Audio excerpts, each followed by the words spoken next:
لن أترحم على قتلى سقوط حافلة واد الحراش، وسبب الكارثة هو البوليساريو. ما فهمتش؟ اسمع أولا. الصحراء الغربية لازم الاستفتاء ويقرروا مصيرهم وما نتخلاش عليهم.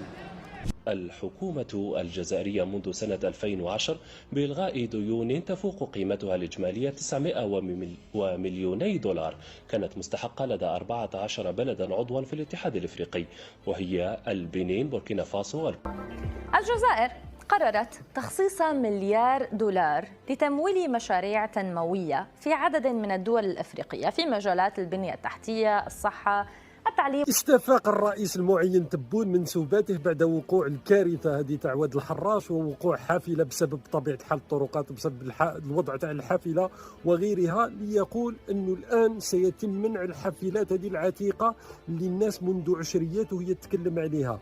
تبون منذ 2019 والنظام الجزائري لم يستفيقوا. لماذا لن أترحم على الضحايا؟ لأنه هذو الضحايا تم تحديد سعرهم من طرف النظام الجزائري. معناتها تبون شنقريحة اجتمعوا قال لك قيمة هذو الناس هي 4000 يورو، يعني 100 مليون سنتيم. معناه سعر الفرد الجزائري عند النظام هو 100 مليون سنتيم، 4000 يورو. فلما النظام يعامل الشعب بهذا الشكل، لما تستمر الامور، لما الناس ساكته على توزيع ملايير الدولارات على البوليساريو، مره يقول لك على لبنان، مره على كوبا، مره مليار دولار لافريقيا، مره على تونس، عوض انه يستثمر مثلا في الحافلات، معناتها انه 200 مليون دولار على سبيل المثال ممكن تشتري بها ما بين 500 الى 1000 حافله على حسب النوع.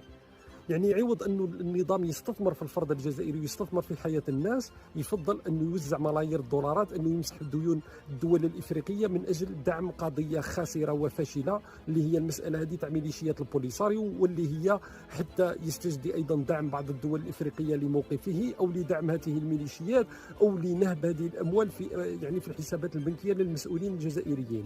معناتها انه القيمه تاع الفرد، الناس يقول لك ترحم